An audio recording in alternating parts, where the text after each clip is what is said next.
राधे राधे। कैसे हैं आप सब? आशा करती हूँ कि आप सब कुशल मंगल से होंगे। आज है 4 अगस्त, दिन शुक्रवार, और आज के ब्लॉग की शुरुआत की है वही सुबह 11:30 बजे लंच बनाने से। और लंच बनाने से पहले मैंने जो है मील प्लान चेक किया। वैसे मैंने कल रात में ही एक बार चेक कर लिया था, तो उसके अकॉर्डिंग आज बनना है बाटी चोखा। तो चल रही हूँ बाटी चोखा बनाने। और आज जो है ना कुकिंग करने के लिए मुझे प्रॉपर समय मिलेगा, क्योंकि सुहर्ष जो है आज स्कूल नहीं गए हैं। तो उसका जो है बस यही चलता रहता है, एक दिन जाएगा, एक दिन नहीं जाएगा, फिर एक दिन जाएगा, फिर एक दिन नहीं जाएगा। मतलब परेशान हो गई हूँ, लेकिन अब वो क्या करें, कोविड का साइड इफेक्ट है। बच्चे जो है ऐसे ही परेशान कर रहे हैं। तो फिलहाल बात बाद में करूँगी। फिलहाल अभी चलूँ जल्दी से जो है कुकिंग स्टार्ट करूँ, क्योंकि बाटी चोखा बनना है ना, तो छोटे छोटे उसमें बहुत सारे काम हैं। और मैं तो जो है बाटी अवन में बेक करती हूँ। अब शहर में कहाँ से उपले मिलेंगे, और मिल भी जाएंगे तो अपार्टमेंट्स में, हम फ्लैट में रहते हैं तो कहाँ से उनको जलाएंगे। तो अवन ही बेस्ट है। लेकिन बहुत से लोगों के पास अगर अवन नहीं है तो वो कैसे बाटी बना सकते हैं, तो आज जो है वो भी आप सबके साथ मैं शेयर करूंगी इस व्लॉग में। तो फिर देर ना करते हुए चलिए जल्दी से आज की कुकिंग स्टार्ट करते हैं। तो रोज़ सुबह ना जो बड़े बड़े वाले काम होते हैं ना, जैसे कि ब्रेकफास्ट बनाना, किचन क्लीन करना, घर और कपड़ों की साफ़ सफाई, ये सब जितने काम होते हैं ना, ये सारे ही काम मेरे सुबह 11:30 तक ख़त्म हो जाते हैं।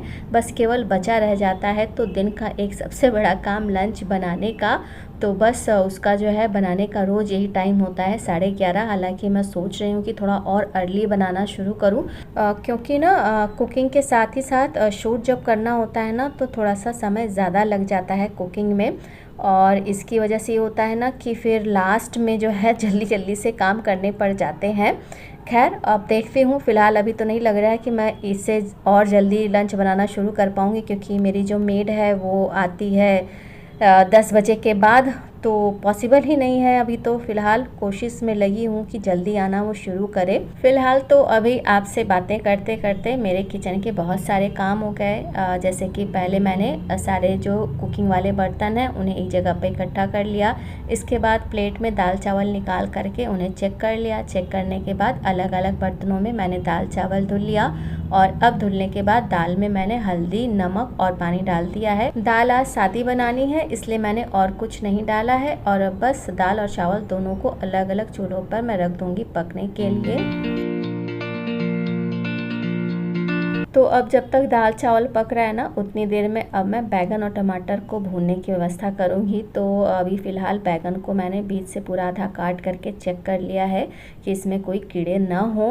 और बैगन का भरता बनाने के लिए वैसे तो गोल वाले बैगन की आवश्यकता होती है, लेकिन अब वो मिला नहीं, तो फिर जो मिल गया उसी से जो है आज काम चला रही हूँ। तो अभी सारे बैगन मैंने चेक कर लिए, किसी में भी कीड़ा नहीं है। और अब एक एक करके सारे ही बैगन में मैं ना छोटा छोटा सा चीरा लगा करके और थोड़ी सी जगह बना करके उसमें इस तरह से लहसुन अंदर डाल दे रही हूँ। देखिए कुछ इस तरह से।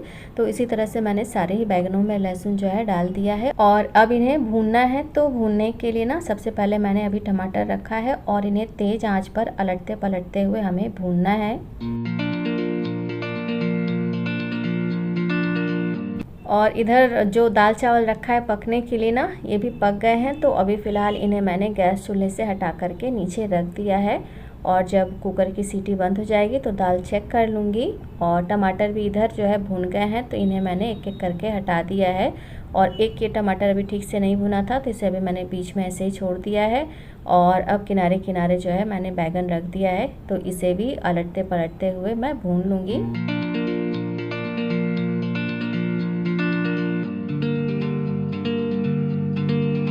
तो अभी टमाटर और बैगन दोनों ही भुन गए हैं, तो इन्हें मैंने प्लेट में निकाल करके ढक करके रख दिया है। और अब जो है मैं बनाऊंगी बाटी के लिए आटा। तो गेहूं के आटे में स्वादानुसार नमक, आधी चम्मच बेकिंग पाउडर और 3 चम्मच रिफाइंड तेल डाला है। तो सबसे पहले सारी चीज़ों को अच्छे से मिक्स कर लेंगे। और जब सारी चीज़ें अच्छे से मिक्स हो जाएँ तब थोड़ा थोड़ा सा पानी डाल करके इसका आटा सान लेंगे। तो अभी बाटी का आटा तैयार है और अब इसे मैं ढक करके आधे घंटे रेस्ट करने के लिए रख दे रही हूँ। और जब तक आटा रेस्ट कर रहा है उतनी देर में अब मैं बाटी की स्टफिंग बना लूँगी। तो गहरे बर्तन में मैंने चने का सत्तू निकाल लिया है और इसमें 1 छोटी चम्मच मंगरेल, 1 छोटी चम्मच अजवाइन, स्वादानुसार नमक, कुटा हुआ लहसुन, हरी धनिया, हरी मिर्च और 2 से 3 बड़ी चम्मच के करीब कच्चा सरसों का तेल इसमें डाला है और अब सारी चीज़ों को अच्छे से मिक्स कर लेना है। स्टफिंग में सरसों का तेल ना बाइंडिंग के लिए डालते हैं और अभी जो है जो स्टफिंग थी ना बहुत भुरभुरी थी, तो मैंने थोड़ा सा तेल और डाल करके इसे अच्छे से मिक्स कर लिया है।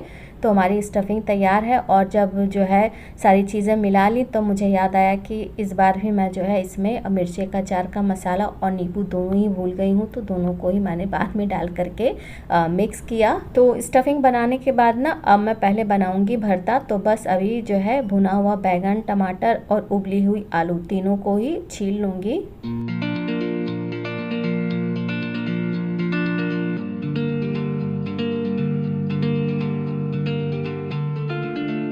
तीनों सब्जियों को छीलने के बाद पहले मैशर से अच्छे से मैश कर लिया। इसके बाद इसमें कटी हुई हरी मिर्च, कुटा हुआ लहसुन, हरा धनिया, स्वादानुसार नमक और 2 बड़ी चम्मच के करीब इसमें सरसों का तेल डाला है और अब इन सबको अच्छी तरह से मिक्स कर लेना है। और भरते में भी ना मैंने कच्चे सरसों के तेल का ही इस्तेमाल किया है। तो फिलहाल अभी सारी चीज़ें मिक्स हो गई हैं, बैगन का भरता तैयार है। और अब बनाने जा रही हूँ मैं भुने टमाटर का सलाद। तो भुने हुए टमाटर को मैंने छोटे छोटे टुकड़ों में काट लिया है। इसके बाद इसमें कुटा हुआ लहसुन, कटी हुई प्याज, हरी मिर्च, हरा धनिया, स्वादानुसार नमक और 1 छोटी चम्मच के करीब कच्चा सरसों का तेल डाल करके इसे अच्छे से मिक्स कर लिया है। भुने टमाटर का सलाद तैयार है। और अब बारी है बाटी बनाने की। तो जैसे हम स्टफ्ड पराठे के लिए लोई स्टफ़ करते हैं ना, सेम उसी तरह से बाटियों को बना लेना है। सारी बाटियां बनाने के बाद ना मैंने कुछ बाटियां तो बेकिंग ट्रे में रख दी है और अब इसे ले जा कर के मैंने ओवन में डाल दिया है बेक होने के लिए। तो पूरे 26 मिनट में ये बेक हो जाएंगी। और कुछ बाटी जो मैंने ओवन में नहीं डाली है अब उसे मैं डीप फ्राई करूँगी। तो जब मेरे पास ये माइक्रोवेव ओवन नहीं था ना, तब उस समय मैं इसी तरह से बाटी बनाती थी। और इन तली हुई बाटियों की खास बात ये है कि इसे आप 2-3 दिन तक खा सकते हैं। मतलब एक दिन आपने अगर तल दिया तो ये 2-3 दिन तक ख़राब नहीं होती हैं। तो बाटियों को मैंने धीमे से मध्यम आंच के बीच में हल्के से सुनहरे रंग का होने तक तल लिया है। और बाटियों में जब क्रैक आ जाए ना तो समझ लीजिए कि बाटी अंदर तक पक गई है। और साथ ही ना सेम आटे और सेम स्टफिंग से मैंने 2 कचौड़ियाँ भी भर ली हैं। तो अब इसे भी धीमे से मध्यम आंच के बीच में हल्के से सुनहरे रंग का होने तक तल लूँगी। तो एक सत्तू की स्टफिंग बना करके ना हम कई सारी रेसिपीज़ बना सकते हैं। अभी तो मैंने तली हुई और बेक की हुई बाटी बनाई, साथ में कचौड़ियाँ भी बना ली हैं। इसके अलावा आप ये स्टफिंग भर करके पराठा और साथ में रोटी भी बना सकते हैं। फिलहाल अभी तो ओवन वाली सारी बाटियाँ बेक हो गई हैं, तो इन्हें मैंने निकाल करके कैसरोल में रख दिया है। और आज इन्हें मैं अलग अलग घी में नहीं डिप करूँगी। मैंने एक साथ कैसरोल में ही सारी बाटियाँ रखी और उसमें 1 चम्मच घी डाल करके इसे अच्छे से मिक्स कर लिया। ऐसा करने से ना बाटी जो है घी ज़्यादा नहीं सोखती है। और अलग अलग जब हम इसे घी में डिप करते हैं ना तो ये घी बहुत ज़्यादा एब्सॉर्ब कर लेती है। तो ऐसा मैंने इसलिए किया है ताकि घी थोड़ा सा कम खाएं। लेकिन आप चाहें तो इसे ना खूब सारे घी में डुबो कर भी खा सकते हैं, कोई मनाही नहीं है। ये पूरी तरह से आपके ऊपर निर्भर करता है कि इसे आपको कैसे खाना है। तो बस लंच तैयार है। तो अभी मैंने सभी को लंच दे दिया है और एक की प्लेट मैंने आप सबके लिए लगा दी है। तो आप सब भी लंच कर लें। और हाँ, इस थाली में ना मीठे की कमी लग रही थी, तो अब देसी थाली है इसलिए इसमें मैंने देसी स्वीट डिश गुड़ रख दिया है। और अब जा कर के ये थाली कंप्लीट हुई है।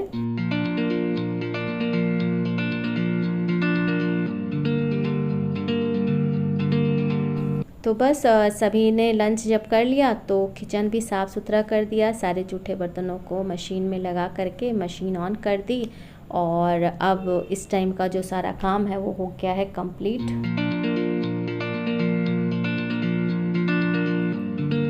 राधे राधे। तो बस अब जा कर के फ्री हुई हूँ और इस समय जो है 3:45 हो रहा है, मतलब 15 मिनट बाकी है 4 बजने में।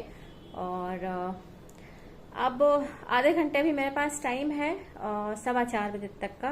तो अब इस आधे घंटे में ना जा रही हूँ थोड़ा सा व्लॉग का काम करने, जो मुझे अभी अपलोड करना है, क्योंकि थोड़ा सा काम बचा रह गया था, नहीं कर पाई आज मैं।